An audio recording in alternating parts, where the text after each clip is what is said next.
Terdapat seorang pria berusia 79 tahun yang berteriak histeris di Gedung Putih, kehilangan kendali seperti balita yang mainannya diambil. Peristiwa yang mengguncang Washington dan membuat dunia terpingkal-pingkal itu terjadi baru-baru ini, tepat setelah 2 pesawat tempur F-15 milik Amerika Serikat yang super canggih berhasil dihajar Iran. 2 pilotnya tersesat di suatu tempat di pegunungan terjal di Iran Selatan, sementara panglima tertinggi mereka, Donald Trump, justru sibuk mengamuk dan berteriak tanpa arah, meraung-raung seperti anjing liar yang kehilangan tulang, hingga para ajudannya sendiri muak dan memilih untuk mengusirnya dari ruang komando perang. Peristiwa ini terjadi di hari Jumat Agung, hari yang seharusnya penuh doa dan refleksi bagi orang Kristen seperti Trump, malah menerima kabar buruk bahwa jet canggih buatan negaranya jatuh ditembak. 2 awaknya, yang terdiri dari pilot dan operator senjata, melontarkan diri menggunakan kursi lontar dan akhirnya hilang. Hilang lebih dari 24 jam di tengah pegunungan, dikejar-kejar oleh pasukan Iran yang sedang marah. Para pejabat senior yang hadir melaporkan bahwa Trump panik seperti ayam kehilangan induknya. Dia berteriak di sayap barat Gedung Putih, mengumpat dan misuh-misuh berjam-jam tanpa henti dengan suara melengking seperti babi yang disembelih. Dia meracau soal harga gas yang melonjak, sekutu Eropa yang tak mau ikut perang gilanya, dan sekarang 2 pilotnya hilang di tangan Iran. Apa sih pemicu amukan tak terkendali dari si tua yang resek ini? Bukan karena kemanusiaan atau nasib para pilotnya, melainkan karena ketakutan paling primitif, yaitu takut kalah pamor. Sumber internal di pemerintahan membocorkan bahwa Trump dihantui oleh krisis sandera Iran tahun 1979 yang menghantui otaknya yang sempit itu, takut sejarah berulang dan karirnya hancur, seperti mantan Presiden AS Jimmy Carter dulu. Krisis 1979 adalah salah satu kegagalan kebijakan internasional terbesar dalam sejarah Amerika yang menyebabkan 52 warga Amerika disandera selama 444 hari. Trump takut kejadian itu terulang, sehingga menghancurkan citranya. Jadi, ketika para pilotnya bersembunyi kelaparan di Gunung Iran untuk menyelamatkan nyawa, Trump hanya memikirkan bayang-bayang kegagalan politiknya sendiri. Obsesi picik ini membuatnya kehilangan akal sehat dan meledakkan emosinya di depan umum. Para stafnya yang waras akhirnya memutuskan untuk mengusirnya keluar, sengaja menutup pintu rapat-rapat, hanya memberi kabar update kepadanya di saat-saat penting lewat telepon. Mereka sadar bahwa ketidaksabaran dan kebodohan Trump hanya akan membahayakan misi penyelamatan. Jadi, mereka dengan tegas mengusir presiden mereka sendiri dari Situation Room. Bayangkan, seorang presiden yang secara konstitusional adalah pemimpin militer dilarang masuk ruang perangnya sendiri karena dianggap terlalu cengeng dan mengganggu. Sungguh sebuah vonis memalukan dari timnya sendiri yang secara terang-terangan mengakui bahwa presiden mereka adalah penghalang terbesar bagi keselamatan tentaranya sendiri. Ketika satu pilot berhasil diselamatkan setelah 7 jam dan pilot lainnya diselamatkan setelah lebih dari 24 jam bersembunyi di pegunungan di Iran, reaksi Trump bukanlah rasa syukur atau lega. Sebaliknya, dia keluar dari persembunyiannya dan langsung mengeluarkan ancaman gila-gilaan di media sosial. Dia memberikan ultimatum 48 jam yang konyol kepada Iran. Buka Selat Hormuz atau neraka akan turun menghujani kalian. Dia bahkan sempat menulis kalimat blasfemik yang memalukan, memuji Allah di akun Truth Socialnya dengan nada sarkastik dan tidak sopan yang membuat pendukungnya sendiri geleng-geleng kepala. Ini adalah pola klasik dari seorang pengepul. Saat kalah, dia ngamuk. Saat selamat, dia pamer kekuasaan. Trump ingin terlihat sebagai pemenang setelah sekian lama malu karena diusir dari ruangannya sendiri. Namun, dunia melihatnya sebagai apa adanya. Melihatnya sebagai seorang pria tua yang kekanak-kanakan, yang kekuasaannya hanya sebatas gertakan di media sosial. Sementara di lapangan, tentaranya sendiri harus menyelamatkan diri dari kehancuran. Trump bahkan mengancam akan memenjarakan wartawan yang berani memberitakan hilangnya pilot-pilot tersebut. Dia ingin menutupi kebodohan dan kepanikannya dengan membungkam pers. Tapi tentu saja, kebocoran dari internal Gedung Putih terlalu kuat untuk dibendung, hingga seluruh dunia akhirnya tahu bahwa di balik mantra America First, ada seorang pemimpin yang emosinya sangat labil. Ada seorang pemimpin yang mentalnya lebih rapuh daripada piring, yang setiap kali menghadapi tekanan sedikit saja, langsung pecah berkeping-keping, sambil menangis, memeluk guling.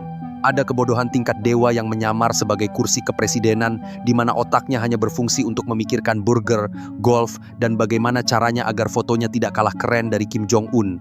Ada seorang pengecut yang setiap kali mendengar kata Iran langsung gemetaran seperti kelinci melihat singa, padahal mulutnya begitu berani di belakang layar.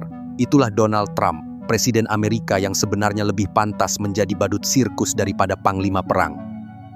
Bayangkan, jika menghadapi 2 pilot hilang saja, dia sudah berteriak histeris selama berjam-jam hingga diusir stafnya sendiri. Apa yang akan terjadi jika Iran benar-benar melancarkan serangan balasan yang sesungguhnya? Kemungkinan besar Trump akan bersembunyi di bawah meja sambil menangis histeris, merangkak ke sudut ruangan sambil menggigil dan ngompol di celananya. Dia kemungkinan akan mengirim utusan rahasia membawa koper berisi uang hasil korupsi dari proyek-proyeknya di Turki dan Arab Saudi untuk menyogok komandan IRGC agar mau berdamai dengan syarat apapun, termasuk mengakui kedaulatan penuh Iran atas seluruh Teluk Persia dan mencabut semua sanksi tanpa imbalan. Jangan kaget juga jika dia memerintahkan pembangunan bunker super mewah di bawah lapangan golfnya di Bedminster, lengkap dengan dinding emas dan televisi yang hanya menyiarkan Fox News. Lalu dia bersembunyi di sana selama berbulan-bulan dengan stok makanan, McDonald's, dan Diet Coke yang cukup untuk 1 batalion tentara. Sementara stafnya harus berbohong kepada publik bahwa presiden mereka sedang berlibur panjang. Lantas, bagaimana persisnya pesawat tempur paling dibanggakan Amerika itu bisa berakhir menjadi tumpukan besi hangus di tengah gurun Iran? Rahasianya ada pada sistem yang disebut Majid. Sensor inframerah pada sistem Majid ini menangkap jejak panas dari knalpot mesin F-15 dari jarak yang sangat jauh, diam-diam mengunci target tanpa sepengetahuan pilot. Ada juga rudal bernama Third Cordad. Ini adalah sistem medium range yang terkenal kejam, sama dengan yang pernah menembak jatuh drone mata-mata Global Hawk milik AS pada 2019 lalu. Sistem ini mampu mendeteksi 100 target sekaligus dan meluncurkan rudal ke 4 target secara bersamaan. Ketika F-15 itu memasuki wilayah udara Provinsi Kohgiluyeh dan Boyer Ahmad di barat daya Iran, mereka sudah masuk perangkap. Dan dalam sekejap, 2 rudal Iran melesat dari puing-puing gurun, menghantam mesin kanan. Pilot sempat berteriak, "Mayday, Mayday," di radio, tapi sebelum sempat melakukan manuver apapun. Klaim bahwa Iran menggunakan sistem pertahanan yang canggih ternyata benar. Mereka meluncurkan rudal untuk menghantam pesawat A-10 Warthog yang datang untuk misi penyelamatan. Kemudian, saat helikopter Black Hawk datang untuk menjemput pilot yang selamat, Iran juga berhasil menghantamnya. Dan hanya dalam hitungan jam, Trump kehilangan 1 jet tempur F-15, 1 jet serang A-10, 2 helikopter Black Hawk, dan bahkan 1 pesawat angkut C-130. Iran mengklaim semua itu, dan meskipun Pentagon membantahnya, foto-foto puing pesawat yang mengepul asap di media sosial Iran berbicara lebih nyata daripada bantahan Washington. Yang lebih membuat malu, setelah pesawat-pesawat itu jatuh, Iran dengan santainya mengirim tim pencari dan bahkan mengumumkan sayembara bagi warga yang berhasil menangkap pilot AS yang tersesat. Menurut laporan dari berbagai media internasional, nilai hadiahnya bervariasi tergantung siapa yang mengumumkan, tapi semuanya sama-sama menggiurkan. Pemerintah Iran sendiri melalui gubernur provinsi setempat menjanjikan imbalan sebesar 10 miliar toman atau sekitar 60.000 hingga 76.000 dolar atau sekitar 1,2 miliar rupiah. Yang lebih menghibur lagi, ada juga para pengusaha dan taipan kaya di Iran yang ikut-ikutan menggelar sayembara swasta dengan hadiah mencapai 5.000 dolar. Jadi tidak hanya pemerintah yang memburu pilot Amerika, tetapi seluruh rakyat Iran dari berbagai lapisan ekonomi ikut terlibat dalam perburuan hadiah ini. Bahkan, seorang pembawa acara di stasiun televisi lokal Provinsi Kohgiluyeh dan Boyer Ahmad dengan lantang menyatakan, jika Anda melihat pesawat atau helikopter di langit, pastikan untuk membidiknya. Jika Anda menangkap pilot musuh dalam keadaan hidup dan menyerahkannya kepada aparat penegak hukum atau militer, Anda akan menerima hadiah dan kompensasi yang signifikan.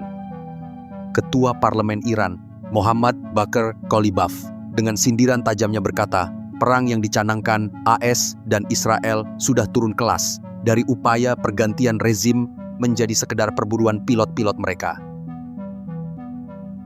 Sayembara yang terjadi di Iran ini memiliki beberapa tujuan. Pertama, untuk meningkatkan tekanan psikologis pada pilot AS yang bersembunyi. Bayangkan Anda adalah seorang pilot yang sedang bersembunyi di balik batu, tubuh penuh luka, hanya berbekal satu pistol. Anda mendengar suara orang-orang di kejauhan, dan Anda tahu bahwa mereka tidak hanya mencari Anda karena tugas, tetapi juga karena imbalan uang yang lumayan.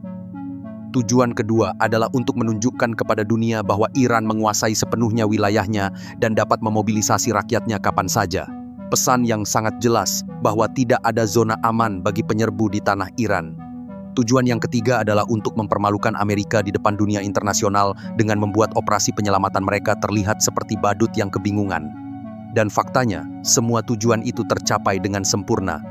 Jadi, ketika Anda mendengar Trump mengancam akan menghujani neraka ke Iran, atau ketika dia mengaku bahwa penyelamatan pilotnya adalah operasi paling berani dalam sejarah militer AS, ingatlah bahwa di saat yang sama, di pegunungan Iran, rakyat jelata dengan senapan laras panjang sedang berjalan-jalan santai mencari hadiah berupa tentara Amerika yang ketakutan. Selama masih ada warga Iran yang bersedia mengacak-acak pegunungan demi hadiah sayembara, selama itu pula Amerika tidak akan pernah bisa tenang di wilayah Iran. Trump boleh berteriak sekeras apapun di Gedung Putih, tapi teriakannya tidak akan pernah terdengar di lembah-lembah pegunungan tempat para pemburu Iran menyisir setiap inci tanah untuk mencari piala mereka. Dan itulah mengapa, dalam episode memalukan ini, Iran adalah pemenang mutlak, sementara Amerika hanya tinggal kenangan buruk yang akan ditertawakan oleh sejarah.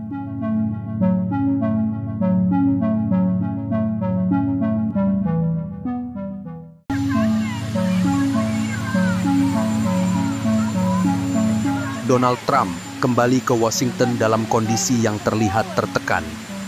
Ia memilih bungkam dan tidak merespon satupun pertanyaan dari para wartawan yang mencoba meminta klarifikasi. Tak ada jawaban, tak ada penjelasan.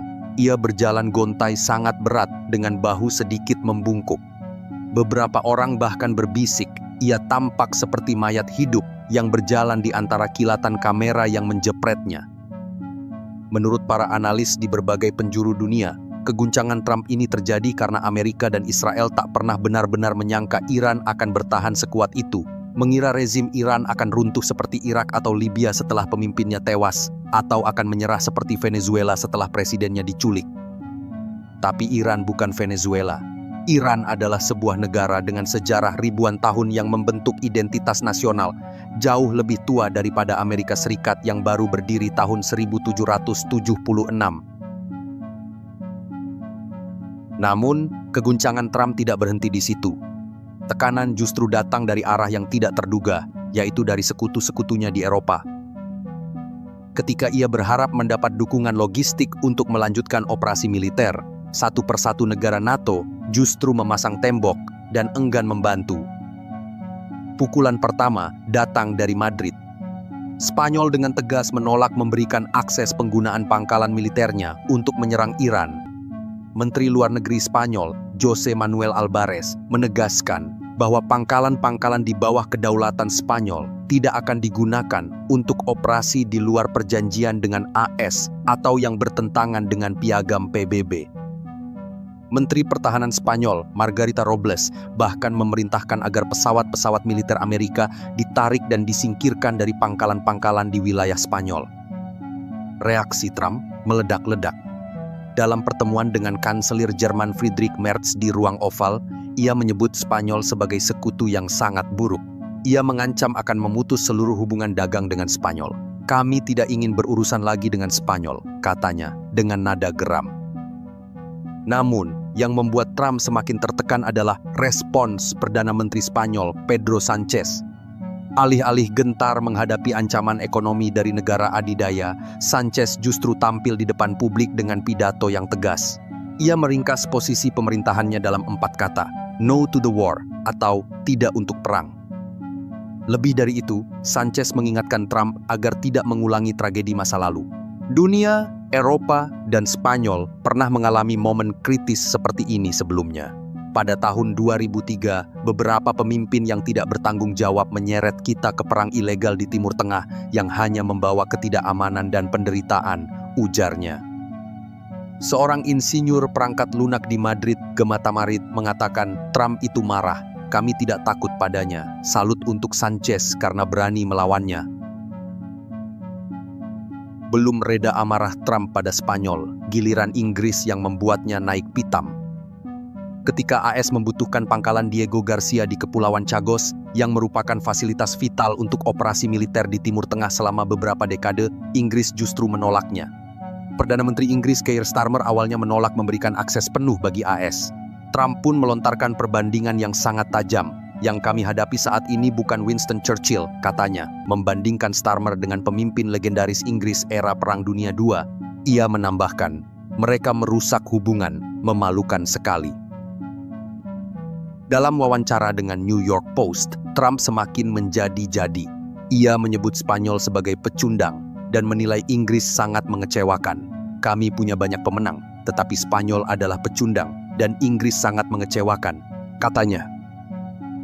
Namun, situasi berubah cepat ketika rudal dan drone Iran mulai menghantam atau mencapai wilayah Turki, Azerbaijan, dan Siprus. Sebuah drone menyerang pangkalan militer Inggris RAF Akrotiri di Siprus, memaksa Inggris untuk mengerahkan kapal perang HMS Dragon dan helikopter Wildcat ke Mediterania Timur. Prancis di bawah Presiden Emmanuel Macron pun terpaksa turun tangan. Macron memerintahkan kapal induk bertenaga nuklir Charles de Gaulle untuk berpindah dari Laut Baltik ke Laut Mediterania, dikawal oleh fregat Languedoc dan jet tempur Rafale. Namun perlu dicatat, keterlibatan mereka lebih karena rudal Iran mulai mendekati wilayah mereka dan pangkalan mereka diserang, bukan karena ingin membantu Trump. Seperti diungkapkan seorang analis CSIS, Iran menjalankan strategi memperluas konflik melibatkan semakin banyak negara dan memaksa komunitas internasional menanggung dampak perang ini. Sami'na wa atona, kontrak sosial Iran yang membuat Trump semakin linglung. Konsep Sami'na wa atona, kami mendengar dan kami taat, dalam konteks Iran, tidak seperti kepatuhan yang lahir dari komando keras sebagaimana dalam dunia militer.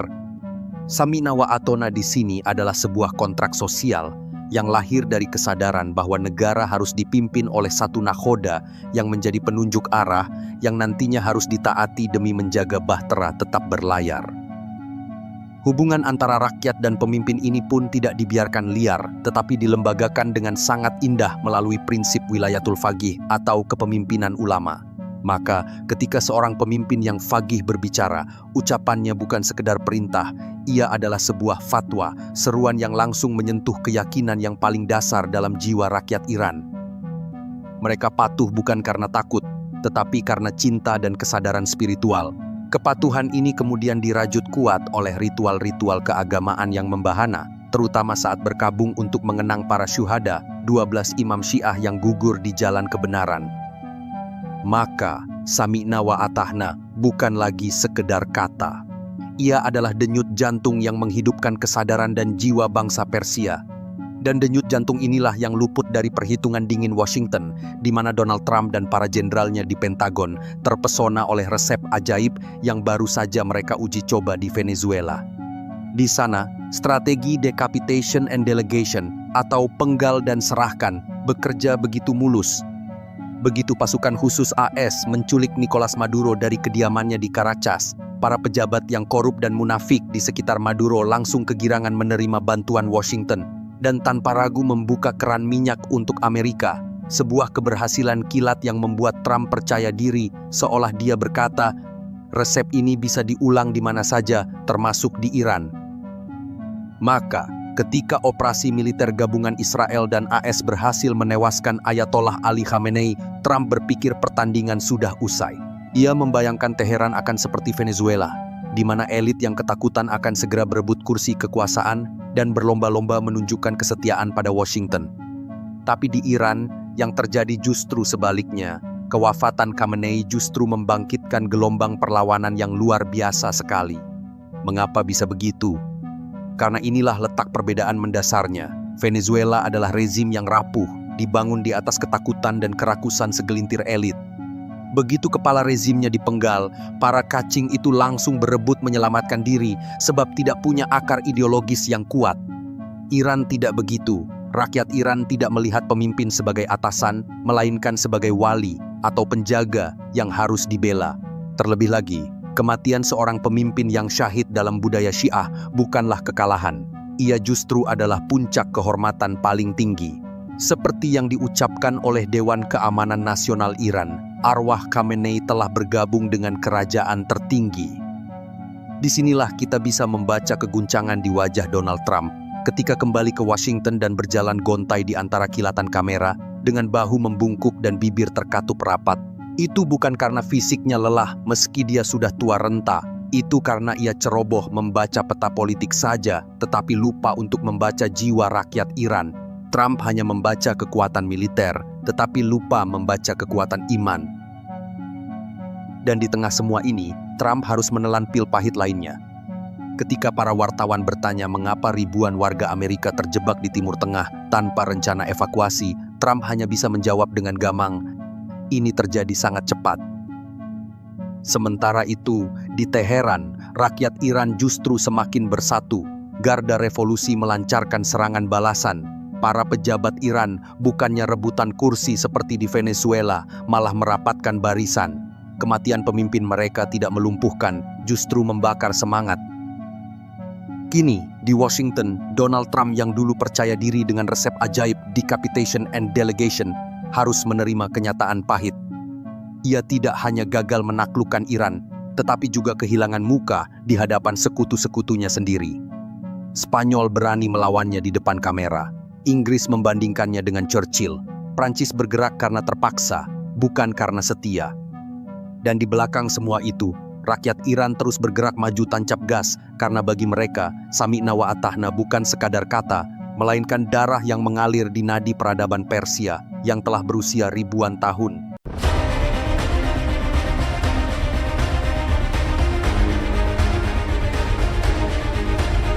Israel akan lenyap pada awal abad mendatang, tepatnya pada tahun 2027.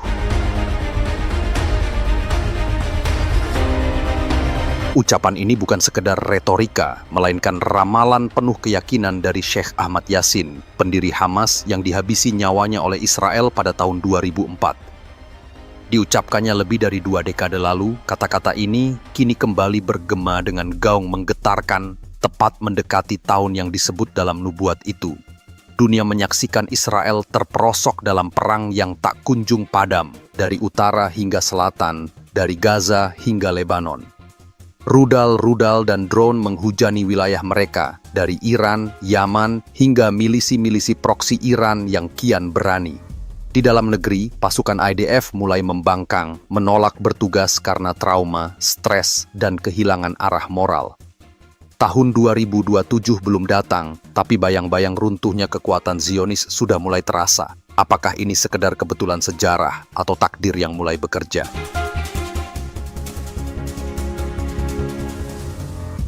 Dalam wawancara tahun 1999, Sheikh Yassin menjelaskan dengan sangat gamblang bahwa setiap generasi selalu mengalami pergantian setiap 40 tahun. Dalam konteks Israel, 40 tahun pertama dari tahun 1948 hingga 1987 merupakan masa pembentukan dan konsolidasi kekuasaan Israel, periode di mana kekuatan militer, kekuatan negara, serta dukungan internasional mengokohkan keberadaan Zionis di wilayah Palestina. 40 tahun kedua dari tahun 1987 hingga 2027 adalah fase resistensi dan kelemahan Israel secara bertahap, baik dari segi moral, politik, maupun sosial. Dan akhirnya, fase 40 tahun yang ketiga, yang berpuncak pada tahun 2027, akan menjadi masa kehancuran dan berakhirnya kekuasaan Israel. Bagi sebagian orang, ini terdengar seperti dogma atau keyakinan religius semata. Namun, jika ditelusuri lebih dalam, ia berjalan beriringan dengan berbagai teori sejarah dan sosial yang sangat rasional.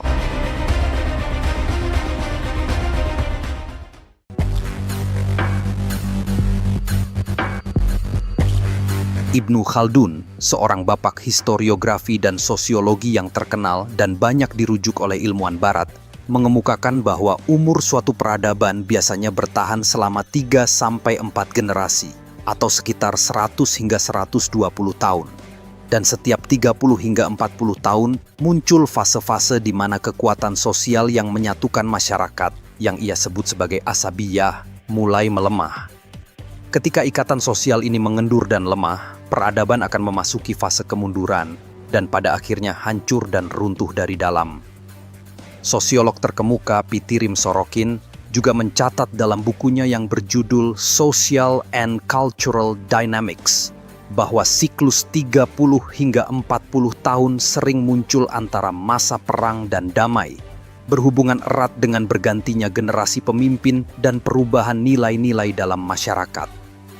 Arnold Toynbee, sejarawan Inggris ternama dalam karya monumentalnya yang berjudul A Study of History, juga mengamati bahwa dalam banyak kasus perubahan dan transisi terjadi dalam rentang 2 hingga 3 generasi atau sekitar 40 tahun per fase dominasi.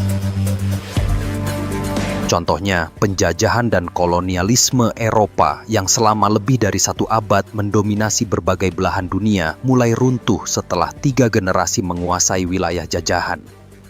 Kekhalifahan Ottoman yang mencapai puncak kejayaan pada generasi ketiga juga mengalami stagnasi dan kemunduran hingga akhirnya runtuh total pada awal abad ke-20.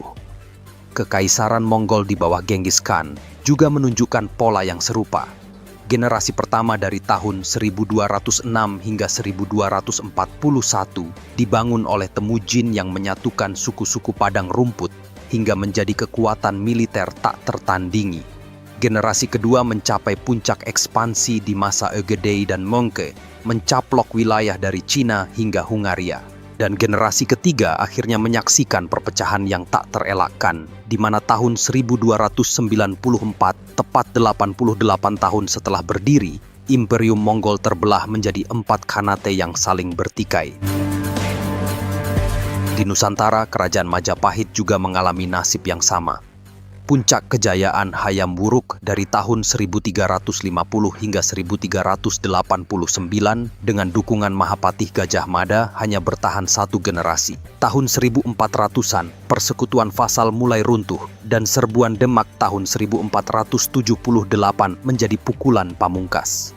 Arkeolog Lombard mencatat bahwa siklus 40 tahunan terlihat jelas, di mana tahun 1293 adalah pendirian, tahun 1330-an adalah konsolidasi, tahun 1370-an adalah kemunduran, dan keruntuhan terjadi pada awal abad ke-15. Pola yang sama juga terulang di Kesultanan Aceh, di mana generasi pendiri Ali Mugayat Shah terjadi pada tahun 1514. Puncak Iskandar Muda dari tahun 1607 hingga 1636. Dan kemunduran dimulai pada tahun 1675. Contoh lainnya dapat dilihat pada Kekaisaran Romawi yang membentang luas dan mencapai puncaknya pada abad kedua Masehi. Namun setelah melewati masa kejayaan, ia mulai dihantam oleh krisis internal, korupsi, konflik politik, kesenjangan sosial, dan juga tekanan eksternal dari suku-suku barbar. Pada akhirnya, Kekaisaran Romawi Barat runtuh pada tahun 476 Masehi. Begitu pula dengan dinasti Mughal di India. Didirikan pada awal abad ke-16, dinasti ini mencapai masa keemasan di bawah kepemimpinan kaisar-kaisar besar seperti Akbar dan Shah Jahan. Namun setelah itu, perpecahan internal, lemahnya kepemimpinan, serta meningkatnya tekanan dari kekuatan kolonial Inggris menyebabkan kekuasaan Mughal terus merosot hingga akhirnya benar-benar berakhir pada pertengahan abad ke-19. Begitu juga dengan apartheid di Afrika Selatan. Sistem rasialis ini dimulai pada tahun 1948, membangun supremasi kulit putih melalui sistem hukum dan kekuatan militer. Tapi tepat 40 tahun kemudian, tekanan internal dan eksternal mencapai titik puncaknya. Pada awal tahun 90-an, sistem ini mulai goyah hingga akhirnya runtuh secara resmi pada tahun 1994 saat Nelson Mandela dilantik sebagai presiden dalam pemilu demokratis pertama negara itu. Contoh lain yang sering terlupakan adalah Kerajaan Inggris atau Britania Raya pada era kolonialisme modern. Setelah menguasai lebih dari separuh dunia pada abad ke-19, Inggris mulai kehilangan berbagai wilayah jajahannya hanya dalam 3 generasi.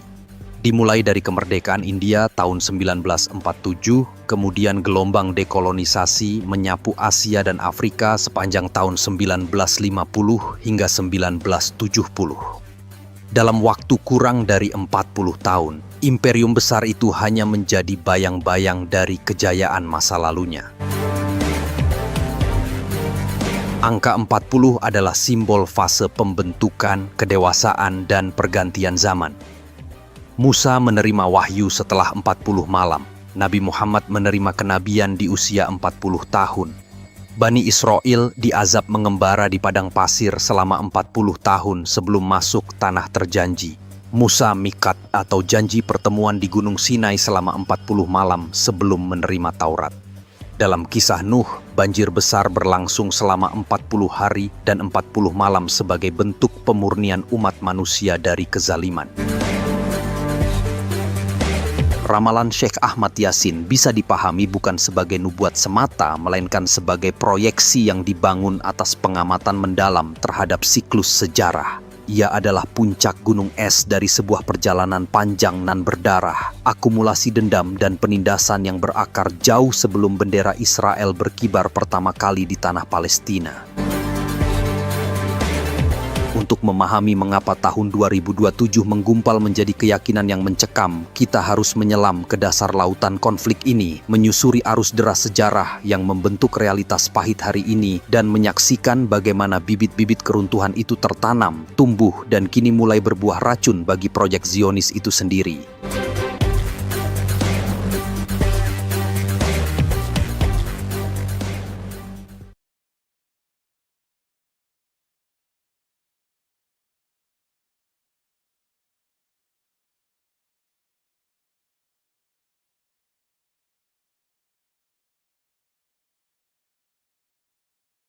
Reaksi terhadap penderitaan panjang yang dialami oleh kaum Yahudi di benua Eropa, di mana mereka menjadi sasaran diskriminasi, pengucilan sosial, hingga kekerasan yang brutal. Dalam atmosfer itulah muncul sosok bernama Theodor Herzl, seorang jurnalis asal Austria yang menggagas ide bahwa satu-satunya jalan bagi kaum Yahudi untuk bebas dari penindasan adalah dengan memiliki tanah air sendiri. Melalui bukunya yang terkenal berjudul Der Judenstaat, yang secara harfiah berarti negara Yahudi, yang diterbitkan pada tahun 1896, Theodor Herzl menyerukan pembentukan negara sebagai solusi permanen bagi masalah Yahudi yang tak kunjung selesai di Eropa. Ia memimpikan sebuah negeri di mana kaum Yahudi bisa hidup aman, tanpa harus tunduk pada kekuasaan mayoritas non-Yahudi yang kerap mempersekusi mereka. Pada Kongres Zionis pertama tahun 1897 di Basel, Swiss, Theodor Herzl dan para pengikutnya menargetkan tanah Uganda di Afrika sebagai tanah yang dijanjikan. Namun, kebanyakan tokoh Zionis akhirnya sepakat menjadikan Palestina yang saat itu berada di bawah kekhalifahan Utsmaniyah yang telah rapuh sebagai tanah jajahan. Gelombang imigrasi Yahudi pun dimulai, seringkali dengan membeli tanah dari tuan tanah absente yang tinggal jauh, mengabaikan hak-hak petani atau felahin Palestina yang telah menggarap tanah itu selama ribuan tahun. Setelah Perang Dunia Pertama dan keruntuhan Utsmaniyah, Palestina menjadi mandat Inggris. Deklarasi Balfour tahun 1917 yang menjanjikan tanah air bagi Yahudi di Palestina menjadi dokumen kontroversial yang memicu ketegangan makin memuncak. Inggris yang terjepit antara janjinya kepada Yahudi dan perlawanan sengit masyarakat Arab Palestina gagal mengelola situasi. Tahun 1939, Perang Dunia II meletus. Jerman Nazi di bawah kepemimpinan Adolf Hitler selain berambisi menaklukkan benua Eropa, juga menjalankan sebuah proyek pemusnahan massal yang mengerikan terhadap bangsa Yahudi. Inilah yang dikenal dalam sejarah sebagai Holocaust, sebuah peristiwa di mana sekitar 6 juta orang Yahudi kehilangan nyawa akibat kekejaman rezim Nazi. Tragedi kemanusiaan yang menimpa Yahudi Eropa ini pun menjadi legitimasi moral kuat bagi gerakan Zionis, menjadi alat politik yang digunakan untuk mendorong imigrasi massal ke Palestina. Puncaknya datang tahun 1947. PBB di bawah tekanan besar mengeluarkan resolusi 181 yang membagi Palestina menjadi dua negara, satu untuk Yahudi sebesar 55% tanah, meskipun populasi Yahudi saat itu hanya sekitar 33%, dan satu lagi untuk Arab sebesar 45% dengan Yerusalem sebagai korpus separatum di bawah administrasi internasional. Rencana ini ditolak mentah-mentah oleh bangsa Palestina dan negara-negara Arab tetangga. Mereka melihatnya sebagai perampasan tanah oleh pendatang asing yang didukung kekuatan kolonial. Tanggal 14 Mei 1948, David Ben-Gurion memproklamasikan berdirinya negara Israel. Keesokan harinya, pasukan Mesir, Suriah, Yordania, Irak, dan Lebanon menyerbu. Perang Arab-Israel pertama pecah. Inilah yang oleh bangsa Palestina disebut sebagai Nakba, yang berarti bencana besar. Hasil perang ini adalah kekalahan telak Arab. Israel tidak hanya mempertahankan wilayah yang diberikan PBB, tetapi bahkan menduduki wilayah tambahan sekitar 50% lebih luas. Sekitar 700.000 hingga 900.000 warga Palestina diusir secara paksa dari rumah dan tanah mereka, atau melarikan diri karena ketakutan seperti yang terjadi di desa Deir Yassin. Kamp-kamp pengungsi pun bermunculan di tepi barat, di Gaza, di Yordania, di Suriah, dan di Lebanon, menjadi simbol penderitaan dan ketidakadilan yang terus membara hingga kini. Wilayah yang tersisa dari rencana PBB untuk negara Arab dicaplok, tepi barat, termasuk Yerusalem Timur, oleh Yordania, jalur Gaza oleh Mesir. Israel lahir di atas puing-puing rumah Palestina dan genangan air mata pengungsi. Trauma Nakba inilah yang menjadi bahan bakar utama perlawanan Palestina dan kebencian mendalam terhadap entitas Zionis. Konsep hak pulang atau right of return bagi pengungsi Palestina menjadi isu sentral yang tak pernah terselesaikan.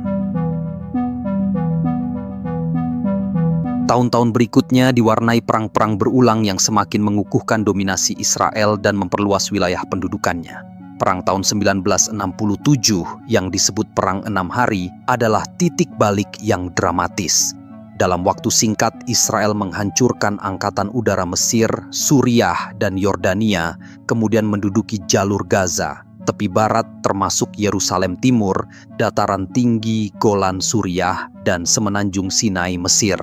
Pendudukan militer Israel atas wilayah-wilayah Palestina inilah yang berlangsung hingga hari ini. Yerusalem Timur dengan situs-situs suci Islam dan Kristen dianeksasi oleh Israel, sebuah langkah yang tidak diakui secara internasional.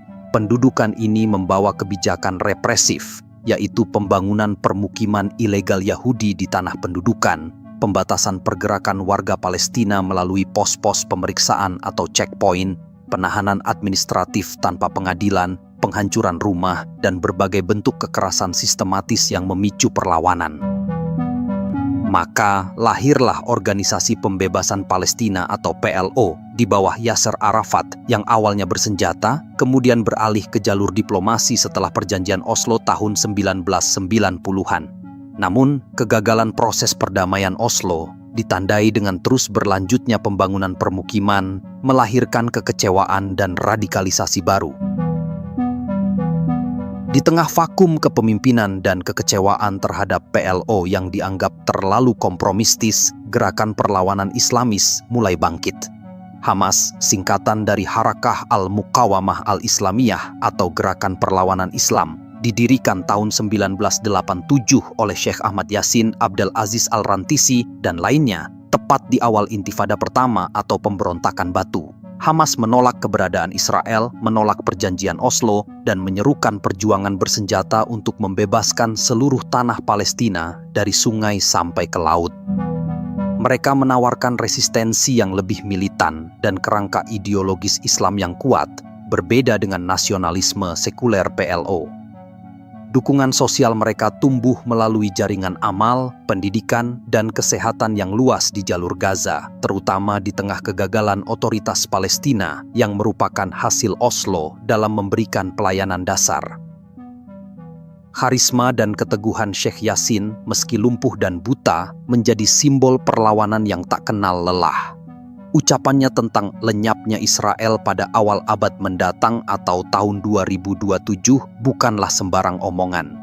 Ia lahir dari keyakinan teologis tentang kehancuran tirani, dari analisis sejarah panjang penjajahan, dan dari pengamatan terhadap kerapuhan internal proyek Zionis yang dibangun di atas penindasan dan ketidakadilan. Pembunuhannya oleh rudal helikopter Israel pada pagi hari tanggal 22 Maret tahun 2004 saat keluar dari masjid setelah sholat subuh bukanlah akhir dari visinya. Justru, ia menjadi syahid yang mengkristalkan tekad perlawanan. Di bulan Juni 2025, racun itu bekerja dengan dahsyat. Ramalan Yasin bergema bukan karena mistisisme semata, tapi karena realitas yang terpampang nyata. Israel, sang pahlawan tak terkalahkan di medan perang konvensional, terperosok dalam lumpur perang asimetris yang melelahkan dan menghancurkan moral. Gaza, meski dihujani bom dan digempur darat hingga luluh lantak, tetap menjadi duri yang menusuk dalam daging. Perlawanan Hamas, Jihad Islam, dan kelompok lainnya di Gaza belum padam. Mereka muncul dari puing-puing, melancarkan serangan roket sporadis, dan mempertahankan jaringan terowongan yang kompleks. Serangan proksi Iran dari Yaman, kelompok Houthi yang gigih, terus mengganggu jalur pelayaran dan menembakkan rudal serta drone jarak jauh ke selatan Israel. Iran sendiri, pemain utama di balik layar, telah menunjukkan kesanggupannya menembus pertahanan udara Israel secara langsung dengan serangan rudal dan drone besar-besaran selama 12 hari pada Juni 2025 yang membuktikan bahwa jantung Israel pun tak lagi kebal. Keretakan itu bukan hanya datang dari luar, dari dalam tubuh Israel sendiri penyakit mulai menggerogoti. Tentara IDF yang dulu dipandang sebagai tentara paling bermoral di dunia, meski klaim ini selalu diperdebatkan, kini menunjukkan tanda-tanda kelelahan dan krisis moral yang dalam. Gelombang penolakan bertugas, terutama di unit-unit tempur elit semakin nyaring. Alasannya beragam. Kelelahan psikologis akibat perang berkepanjangan tanpa visi kemenangan yang jelas, penolakan atas kebijakan pemerintah yang dianggap rasis dan apartheid, serta keengganan untuk mati demi mempertahankan permukiman ilegal di tepi barat. Gerakan Refusnik bukan lagi fenomena pinggiran. Mereka adalah anak-anak kandung dari masyarakat Israel yang semakin terpolarisasi dan kehilangan narasi bersama tentang tujuan negara. Protes massa menentang pemerintahan Netanyahu yang dianggap ekstrem dan korup mengguncang jalanan Tel Aviv dan Yerusalem secara rutin, mempertanyakan legitimasi kepemimpinan di tengah perang. Ekonomi yang terbebani biaya perang dan keamanan, serta boikot internasional yang kian menguat, menambah tekanan pada kesejahteraan warga. Di panggung internasional, isolasi Israel semakin terasa. Dukungan tradisional Amerika, meski masih kuat secara militer dan politik di Kongres, mulai menunjukkan keretakan. Tekanan publik Amerika, terutama dari kalangan muda dan progresif yang kritis terhadap kebijakan Israel, memaksa pemerintahan manapun untuk lebih berhati-hati. Pernyataan kontroversial Presiden Donald Trump yang memuji serangan Israel ke Iran pada Juni 2025 justru memicu kecaman internasional lebih luas. Uni Eropa semakin vokal mengecam pendudukan dan permukiman ilegal. Konferensi tingkat tinggi BRICS awal Juli 2025 di Rio de Janeiro, Brasil, menjadi panggung bagi Iran yang didukung Rusia dan Cina untuk menuntut pertanggungjawaban Israel dan Amerika atas eskalasi kekerasan. Legitimasi moral Israel di mata dunia terus terkikis oleh citra sebagai penjajah brutal, didokumentasikan secara luas oleh media sosial dan organisasi HAM internasional. Maka ketika kita memandang tahun 2027 yang disebut Syekh Yasin, itu bukanlah tanggal sakral dalam kalender mistis. Ia adalah sebuah metafora, sebuah titik fokus dari sebuah proses sejarah yang sedang bergerak cepat menuju klimaks. Ramalan itu bekerja bukan melalui sihir, tetapi melalui logika besi sejarah dan dinamika kekuatan yang tak terbendung. Ia bekerja melalui ketangguhan perlawanan Palestina yang, meski tertindas, tak pernah menyerahkan haknya. Ia bekerja melalui kesalahan strategis Israel sendiri. Ia bekerja melalui kebangkitan kekuatan regional seperti Iran dan jaringan proksinya yang mampu menantang Israel secara konvensional dan asimetris. Ia bekerja melalui keretakan internal Israel, yakni krisis identitas, krisis moral tentara, polarisasi politik, dan krisis legitimasi yang mendalam. Ia bekerja melalui tekanan ekonomi dan isolasi diplomatik yang kian menguat. Tahun 2027 mungkin bukan hari kiamat literal bagi Israel. Ia bisa jadi tidak lenyap dari peta secara fisik dalam satu malam. Namun bayang-bayang keruntuhannya, keruntuhan sebagai negara demokratis, katanya, keruntuhan sebagai negara Yahudi yang aman, keruntuhan proyek Zionis dalam bentuknya yang sekarang sudah jelas membayang. Mungkin yang akan lenyap adalah mitos Israel yang tak terkalahkan, tak tersentuh, dan bermoral tinggi. Mungkin yang akan runtuh adalah sistem apartheid dan pendudukan yang tak lagi bisa dipertahankan. Persis seperti yang dibaca oleh visi seorang Syekh Ahmad Yasin dari kursi rodanya puluhan tahun silam. Takdir sedang menulis babaknya dan dunia menahan nafas. Semoga peta Timur Tengah segera berubah untuk selama-lamanya.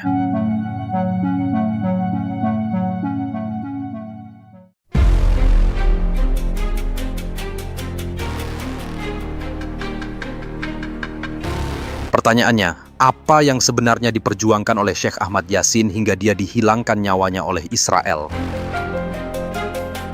Perjuangan Syekh Ahmad Yasin berakar pada fondasi ideologis yang menyatu padu antara keyakinan agama yang mendalam, analisis sejarah yang tajam, dan visi politik yang revolusioner bagi rakyat Palestina. Inti perjuangannya adalah pembebasan total tanah Palestina dari Sungai Yordan hingga Laut Mediterania dari cengkeraman proyek kolonial Zionis.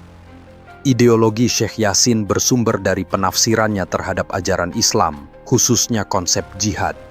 Jihad dalam pandangannya sama dengan jihad dalam pandangan Syekh Hashim Asy'ari di masa kemerdekaan, yaitu kewajiban syar'i yang menyeluruh untuk melawan kezaliman dan penjajahan, dipandang sebagai fardu ain atau kewajiban individu bagi setiap Muslim Palestina ketika tanahnya diduduki dan kesuciannya dinodai.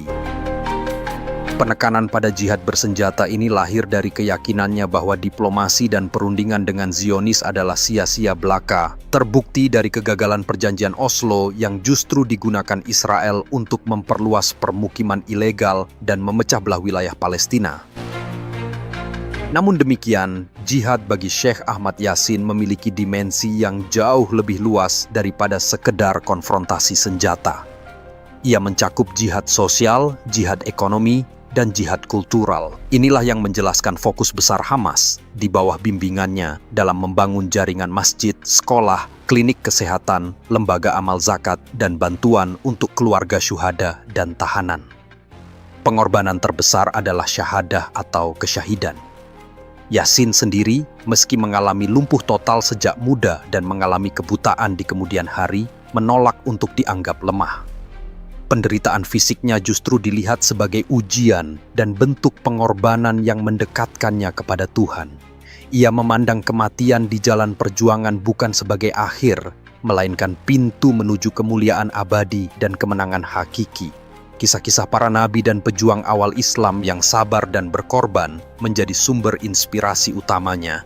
Pengorbanan ini dimaknai sebagai ekspresi tertinggi iman dan cinta tanah air, sekaligus strategi asimetris untuk menimbulkan ketakutan psikologis dan ketidakstabilan di pihak musuh. Kesabaran atau sabar adalah nilai spiritual lain yang juga ditekankan oleh Yasin secara konsisten. Sabar bukan berarti pasif atau menyerah. Sebaliknya, sabar adalah keteguhan hati, ketabahan, dan ketekunan dalam melanjutkan perjuangan meski menghadapi penderitaan, kekalahan, atau penindasan yang mencekik. Yasin mengutip ayat Al-Quran seperti dalam surah Al-Asr tentang pentingnya iman, amal saleh, saling menasihati dalam kebenaran, dan saling menasihati dalam kesabaran. Kesabaran dalam konteks perjuangan adalah kemampuan untuk melihat melampaui kenyataan pahit saat ini, meyakini janji Tuhan tentang hancurnya kezaliman, dan terus bergerak maju dengan strategi jangka panjang. Visinya tentang kehancuran Zionisme melalui kombinasi jihad, kesabaran, pengorbanan, dan keyakinan pada siklus sejarah serta pertolongan ilahi bukannya padam, malah semakin mengkristal dan menemukan resonansinya yang paling kuat di tengah gejolak yang melanda Israel hari ini. Ia dihilangkan karena Israel mengenali bahaya yang ditimbulkan oleh kombinasi mematikan antara spiritualitas yang mendalam, analisis sejarah yang visioner, komitmen perjuangan yang tak tergoyahkan, dan kemampuan membangun basis perlawanan sosial politik yang berkelanjutan yang diusung oleh sang syekh dari kursi rodanya.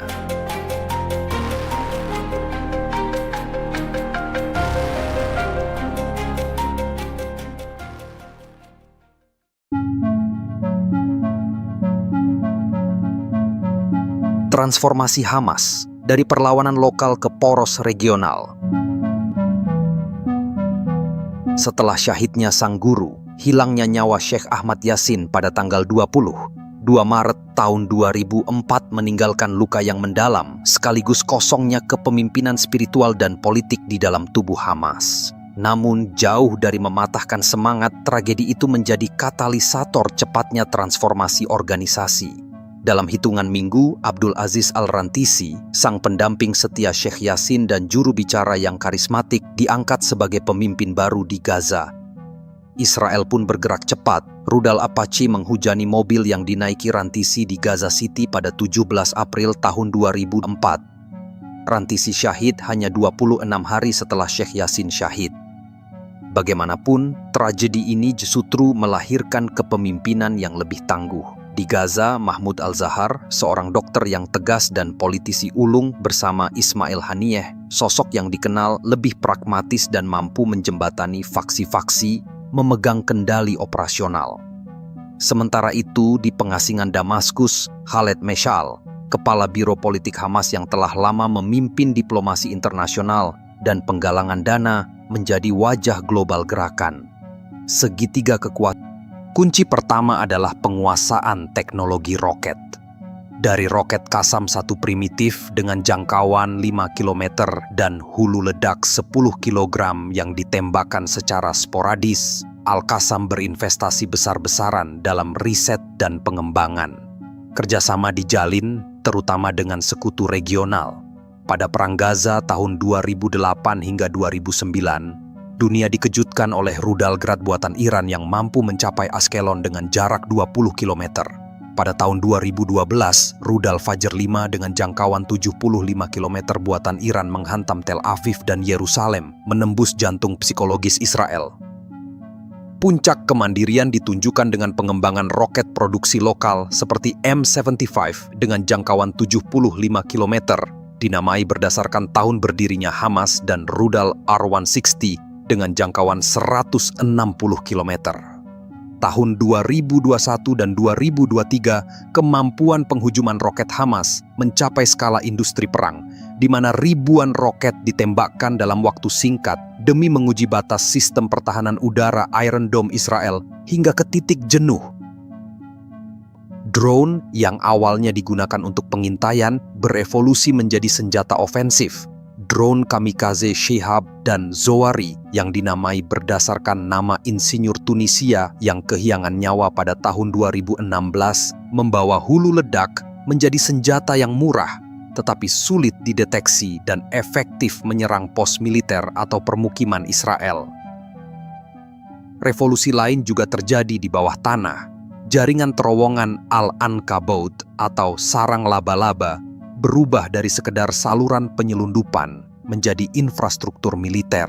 Terowongan semakin dalam, mencapai hingga 40 meter, diperkuat beton, dilengkapi sistem ventilasi, listrik, dan komunikasi kabel.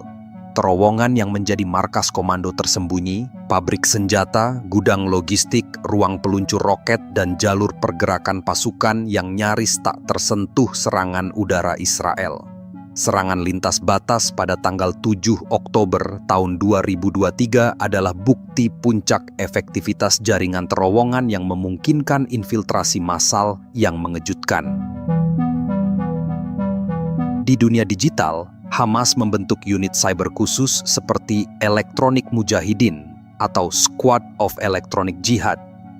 Mereka meretas situs Israel, menyebarkan propaganda, melancarkan serangan distributed denial of service, dan menggunakan media sosial seperti Telegram dan TikTok secara cerdik untuk merekrut simpatisan, menyebarkan narasi perjuangan, dan menunjukkan dampak serangan mereka secara real time.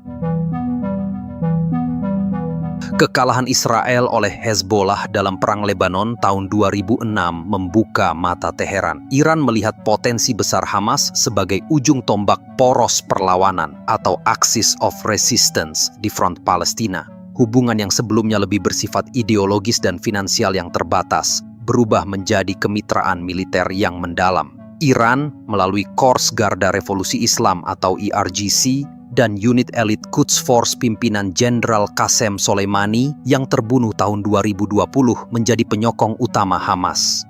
Dukungan mencakup pendanaan miliaran dolar, pelatihan militer intensif di Iran, Suriah, dan Lebanon, transfer teknologi persenjataan seperti roket, drone, anti-tank missiles.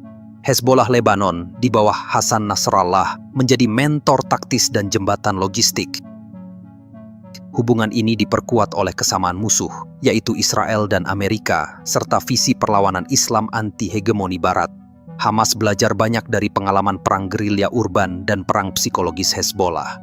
Sinergi ini memungkinkan Hamas mengakses arsenal dan keahlian yang jauh melampaui kapasitas lokal Gaza. Dukungan politik dan militer dari Suriah, meski sempat retak selama perang sipil, serta kelompok proksi Iran di Irak seperti Kataib Hezbollah, juga memperluas lingkup pengaruh dan ancaman Hamas. Hamas bisa menerima konsep gencatan senjata jangka panjang yang disebut Hudna berdasarkan batas tahun 1967, meski tetap menolak mengakui Israel. Setelah peristiwa Arab Spring tahun 2011, Hamas menghadapi dilema geopolitik. Dukungan tradisional Suriah mulai retak ketika Hamas menolak mendukung rezim Bashar al-Assad yang membantai rakyatnya. Ini memaksa biro politik pimpinan Mesha'al untuk pindah dari Damaskus ke Doha, Qatar pada tahun 2012. Qatar, dengan kebijakan luar negeri independennya dan jaringan media Al Jazeera, menjadi penyokong finansial dan politik sekaligus mediator penting dengan Barat. Turki di bawah Erdogan juga menjadi sekutu kunci. Pergeseran basis ini mencerminkan kemampuan Hamas beradaptasi dengan dinamika regional yang bergejolak. Puncak dari seluruh transformasi, militer, dan aliansi ini terwujud dalam serangan 7 Oktober tahun 2023. Operasi Badr al-Saqib yang mengacu pada Perang Badar di zaman Nabi Muhammad adalah serangan militer kompleks yang menggabungkan serangan darat, laut, dan udara dengan para layang, penggunaan drone untuk melumpuhkan pos pengawasan dan meriam otomatis, serta koordinasi via aplikasi komunikasi encrypted. Ini adalah manifestasi dari Hamas sebagai kekuatan hibrida canggih, di mana kombinasi gerilyawan fanatik, insinyur roket, operator drone, peretas siber, dan jaringan logistik bawah tanah yang didukung oleh intelijen dan aliansi regional kuat. Meski memicu respons Israel yang brutal dan menghancurkan Gaza, serangan ini mencapai tujuannya, yaitu menghancurkan mitos keamanan Israel yang tak tertembus, mengekspos kerentanan IDF, membangkitkan perlawanan di tepi barat, memicu solidaritas global untuk Palestina, dan memaksa isu Palestina kembali ke pusat panggung geopolitik, serta mengacaukan agenda normalisasi Israel dengan Arab Saudi. Perang ini menjadi ujian akhir bagi transformasi Hamas setelah kewafatan Yasin, sekaligus meletakkan pondasi menuju klimaks ramalan tahun 2027, di mana poros perlawanan yang diperkuat oleh teknologi dan tekad baja terus mendorong Israel menuju ambang kehancuran eksistensial yang diramalkan sang syekh dari kursi rodanya.